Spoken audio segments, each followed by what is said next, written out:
Un croissant de lune rouge pendait au-dessus de la forêt maudite, éclairant les silhouettes de deux mondes en collision. Xian, princesse aux cheveux d'argent, serrait contre sa poitrine un oiseau blessé, ignorant qu'elle venait de franchir la ligne qui séparait la vie de la damnation. « Tout ira bien », murmura-t-elle, ignorant les ombres qui s'agitaient dans les branches. « Je vais te... » Un cri déchira la nuit. Des corbeaux aux yeux incandescents plongèrent vers elle, leurs ailes déployées comme des lames. Xian tomba, le sang de ses blessures teintant l'herbe d'un vert fluorescent. La dernière chose qu'elle vit avant de sombrer dans les ténèbres fut une paire de mains la soulevant délicatement, et des yeux rouges qui brillaient comme des braises. Xian sentit d'abord la douleur. Une brûlure lancinante parcourait son bras gauche, comme si des milliers d'aiguilles de glace y étaient enfoncées. Elle tenta de bouger ses doigts, mais son corps refusait d'obéir. « Où suis-je » L'air était lourd, parfumé d'encens et de sang séché. Ses paupières tremblèrent avant de s'ouvrir, révélant un plafond voûté, sculpté de runes rouges qui semblaient pulser à la lueur des bougies. Elle reprend conscience. La voix gronda dans l'ombre, trop proche, trop chaude. Xian tourna la tête avec effort, et son cœur s'arrêta. Rowan était assis au bord du lit, ses yeux rouges brillant comme des braises dans la pénombre. Il portait une tunique noire ouverte sur un torse parsemé de cicatrices anciennes, et ses mains étaient tachées de sang. « Le mien ? Tu as perdu beaucoup de sang, dit-il en tendant une coupe d'argent remplie d'un liquide épais et violet. Bois. Ça te rendra tes forces. Xian recula, ses cheveux argentés éparpillés sur l'oreiller comme une toile d'araignée. Où est Sky ? Sa voix était rauque, méconnaissable. Un éclair de quelque chose de la colère ? Traversa le regard de Rowan avant qu'il ne masque son expression. Ton fiancé, cracha-t-il, n'a même pas cherché à te suivre. Rowan la força à boire. Le liquide avait un goût métallique, mais aussi une douceur étrange, comme du miel infusé d'herbe. Xian toussa, sentant une chaleur immédiate irradier dans ses veines. Qu'est-ce que c'est ? De la sève de l'arbre de vie, répondit-il en essuyant une goutte sur sa lèvre avec son pouce. Un geste étrangement intime. Volé à ton propre clan il y a des années. Ironique, non. Il se leva, révélant la chambre dans son intégralité, des tentures cramoisies, des armes anciennes accrochées au mur, et une fenêtre donnant sur une forêt noire. La frontière. Xian se précipita vers elle, ignorant les vertiges. Non. Rowan l'attrapa par la taille, la plaquant contre lui. Son corps était brûlant, comme si un feu couvait sous sa peau. « Regarde bien », murmura-t-il à son oreille. Dehors, des corbeaux aux plumes d'obsidion tournoyaient, formant une barrière vivante. « Ils te réduiront en lambeaux si tu sors sans ma protection. » Xian ferma les yeux, une larme coulant sur sa joue. « Sky, pourquoi tu n'es pas venu ?» On lui servit un dîner végétal des baies luminescentes, du pain d'écorce, une soupe aux champignons bleus. Tous ses plats préférés. « Comment tu sais tout ça ?» demanda-t-elle, méfiante. Rowan sirotait une coupe de vin noir, ses yeux fixés sur elle. « Je connais ton clan mieux que tu ne le crois. » Un serviteur osa murmurer, lors Rowan a étudié les coutumes vertes pendant des silences. Le serviteur s'effondra, saignotant des oreilles sous l'effet d'un sort silencieux. Xian trembla. Il les contrôle par la peur. Pourtant, quand elle repoussa son assiette, Rowan soupira et prit une baie, la croquant devant elle. Aucun poison. Je ne te veux pas morte. Alors pourquoi je suis ici ? Il sourit, révélant des crocs délicatement affûtés. Parce que tu es bien plus utile vivante. Cette nuit-là, Xian fut réveillée par une présence. Rowan était debout près du lit, la regardant dormir. Elle retint son souffle, feignant le sommeil. « Je sais que tu es réveillée » murmura-t-il. Elle ouvrit les yeux, le défiant. « Viens-tu enfin me tuer ?» Il rit, bas et sombre, avant de s'asseoir sur le matelas, faisant craquer le bois. « Si c'était mon intention, tu serais déjà morte. » Sa main effleura la blessure à son bras. « Les corbeaux t'ont injecté du venin. Sans mon antidote, tu aurais agonisé. » Xian haleta quand ses doigts pressèrent la plaie. « Pourquoi m'avoir sauvé ?» Il se pencha, ses lèvres frôlant son oreille. « Parce que la mort est une échappatoire trop facile, et toi, princesse, tu mérites de souffrir. » Mais alors qu'il se retirait, Xian attrapa son poignet. Main. Si tu me haïssais vraiment, tu n'aurais pas utilisé la sève de mon arbre pour me guérir. Un silence électrique s'installa. Rowan sourit, lentement, comme un prédateur qui vient de trouver une proie beaucoup plus intéressante. À matin, un écrin fut déposé sur sa table de chevet. À l'intérieur, un collier orné d'une gemme verte en forme de larme. Un symbole, dit Rowan en entrant. Tu portes les couleurs des deux clans maintenant. Xian serra le bijou, sentant une énergie familière. C'est de la magie verte. Comment? Ton adorable Sky l'a offert en échange d'une trêve hier soir. Non. Elle secoua la tête. Il ne ferait jamais ça. Rowan lui lança un parchemin scellé du symbole du clan vert. La lettre était courte, prenez-la. Nous n'avons plus besoin d'une princesse qui fraternise avec l'ennemi. Signé, Sky. Xian s'effondra en larmes, le collier serré si fort dans son poing que la gemme lui entailla la chair. Rowan observa sa détresse, impassible. Puis, contre toute attente, il s'agenouilla devant elle et essuya son sang avec sa propre manche. Maintenant, tu vois la vérité, murmura-t-il. Ton clan t'a vendu, et moi, je t'ai acheté. Xian se regarda dans le miroir, traçant du doigt les cernes sous ses yeux verts. 3 jours. 3 jours depuis que Sky l'avait abandonné. 3 jours depuis que Rowan lui avait montré la lettre. Prenez-la. Les mots brûlaient dans sa mémoire. Elle serra les poings, sentant ses ongles s'enfoncer dans ses paumes. Sky, comment as-tu pu? Un coup discret à la porte.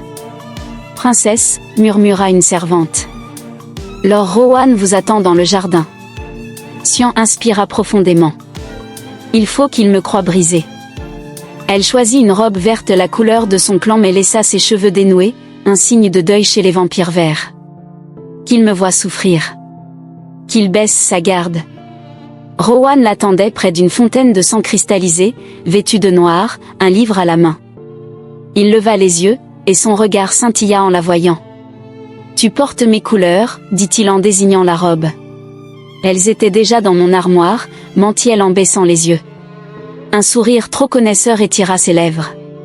Bien sûr. Il lui tendit le livre. Herbe et poison des anciens. Pourquoi?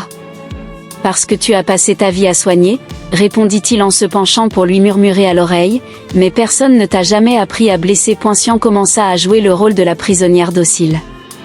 Elle sourit au serviteur. Elle but le thé que Rowan lui offrait. Elle feignit de s'intéresser à ses récits de guerre. Mais une nuit, alors qu'elle errait dans la bibliothèque, elle trouva la preuve que Rowan lui avait cachée, une lettre non envoyée, écrite par Sky. Xian, je viens te chercher. Ne crois rien de ce qu'il dit. La suite avait été déchirée. Tu aurais dû fouiller plus loin. Xian sursauta. Rowan se tenait dans l'embrasure, une coupe de vin à la main. C'est un faux, dit-il calmement. Écrit par mon espion pour tester ta loyauté. Elle tremblait de rage. Pourquoi me torturer ainsi? Il avança, l'enfermant contre l'étagère. Parce que je veux que tu choisisses de rester. Pas parce que tu n'as pas d'autre option. Son souffle était chaud sur sa joue. Xian détourna le regard. Je ne choisirai jamais toi. Rowan rit, bas et sombre. Nous verrons. Une attaque surprise des corbeaux démoniaques déchira le ciel. Rowan combattit pour protéger le domaine, mais l'un des oiseaux lui entailla la poitrine avant de s'enfuir. Xian le trouva affaissé contre un arbre, le sang noir des démons infectant sa blessure. Laisse-moi mourir, gronda Théil. Ça t'arrangera, non? Elle hésita. C'est mon chance de fuir. Mais quelque chose en elle refusa. Tais-toi, murmura-t-elle en déchirant sa robe pour panser la plaie. Rowan la saisit par le poignet. Pourquoi? Elle soutenait son regard, le cœur battant. Parce que je ne suis pas toi. Un silence. Puis, contre toute attente, il sourit, faiblement. C'est pour ça que tu perds. Une semaine plus tard, Rowan l'emmena sur les remparts, là où la frontière entre les deux clans était visible. Regarde, dit-il en montrant l'arbre de vie au loin. Ton clan brûle tes effigies. Ils t'ont déjà remplacé. Xian serra les dents. C'est encore un mensonge. Mais quand elle vit la fumée verte s'élever dans le ciel, quelque chose en elle se brisa. Rowan perçut sa détresse. Il tourna son visage vers lui. « Pleure, ordonna-t-il. Je veux voir tes larmes. » Elle essaya de résister. Mais la première larme coula. Alors, il l'embrassa. Un baiser violent, désespéré, plein de colère et de quelque chose d'autre. Xian repoussa Rowan, haletante. « Je te haïs, mentit-elle. Il sourit, sangle.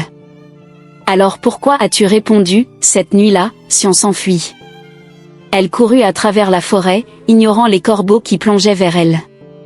Mais quand elle atteignit la frontière, elle vit Sky enlacer une autre femme. « Elle est morte pour nous », murmura Sky en caressant les cheveux de la nouvelle princesse. Une martyre parfaite. Xian s'effondra dans les buissons, étouffant un cri. Des mains chaudes l'attrapèrent par derrière. « Maintenant, tu vois », murmura Rowan contre sa nuque. Elle se retourna, s'accrochant à lui. Comme à une bouée. Et pour la première fois, elle pleura dans les bras de l'ennemi. Xian tremblait comme une feuille d'automne, ses doigts agrippant l'écorce rugueuse du buisson. Les rires de Sky et de sa nouvelle favorite résonnaient comme des lames dans sa poitrine. Elle est morte pour nous. Chaque mot labourait son âme. Rowan serra ses épaules, son souffle brûlant contre sa tempe. Maintenant tu vois la vérité en face, princesse. Tu n'as jamais été qu'un pion. Un sanglot déchirant jaillit de sa gorge. Xian s'effondra contre le torse de son ennemi, inondant son armure de larmes luminescentes, les pleurs magiques des vampires verts. Pourquoi? Octa-t-elle, les ongles enfoncés dans les bras de Rowan. Sans un mot, il la souleva dans ses bras, l'emportant loin de cette scène maudite. La chambre rougeoyait aux lueurs du foyer. Xian, recroquevillé dans un fauteuil de velours, fixait les flammes avec des yeux vidés. Rowan fit tourner un coupe de vin noir entre ses doigts.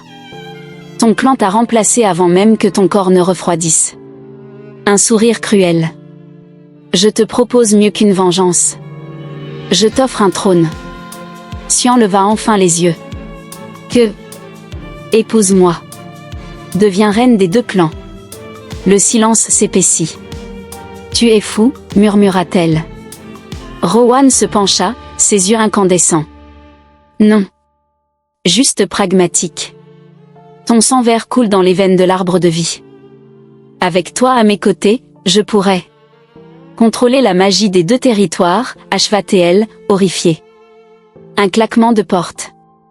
La servante apportait un plateau, avec des fleurs de sang, le symbole des fiançailles rouges. Et la tempête grondait au dehors. Xian, enfermé dans les appartements nuptiaux, tâtonnait le long des murs. La porte grinça.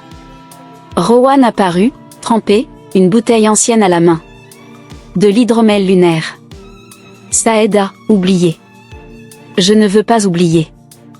Je veux comprendre. Elle saisit la bouteille. Pourquoi moi? Tu pourrais prendre n'importe quelle vampire verte. Un éclair illumina son visage marqué. Parce que... Sa main effleura sa cicatrice. Tu as tenté de me soigner alors que je te retenais prisonnière. Seule une vraie reine aurait cette compassion.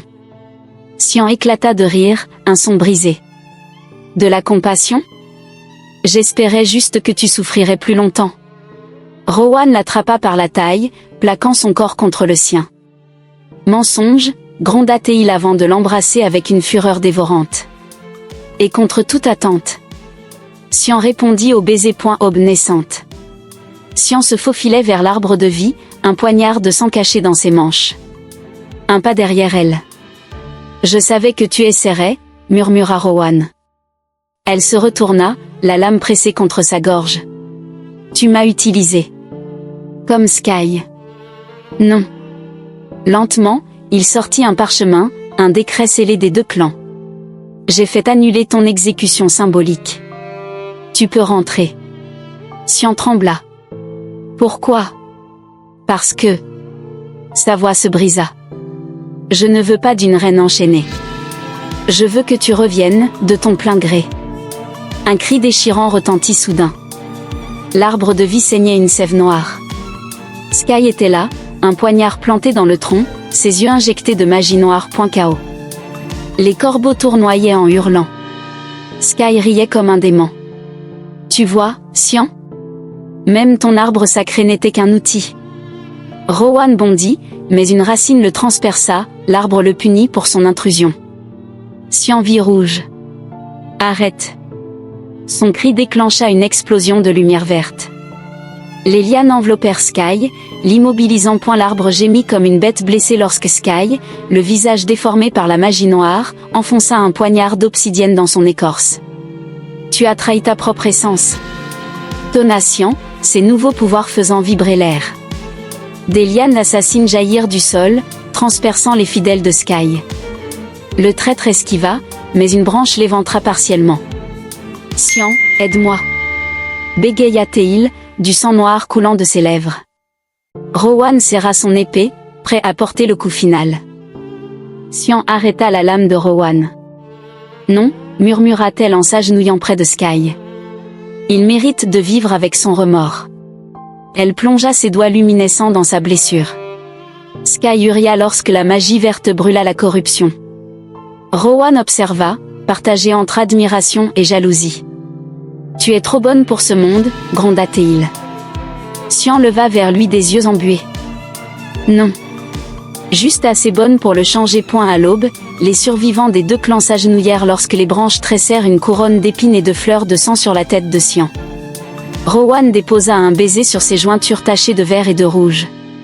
Ma reine, murmura-t-il, abandonnant pour la première fois son titre. Le vent emporta les pétales vers le nouveau soleil alors que Xian comprenait, son pouvoir ne venait ni du sang, ni de la sève, mais de leur fusion. Likez et abonnez-vous si vous pensez que leur amour peut sauver les deux clans.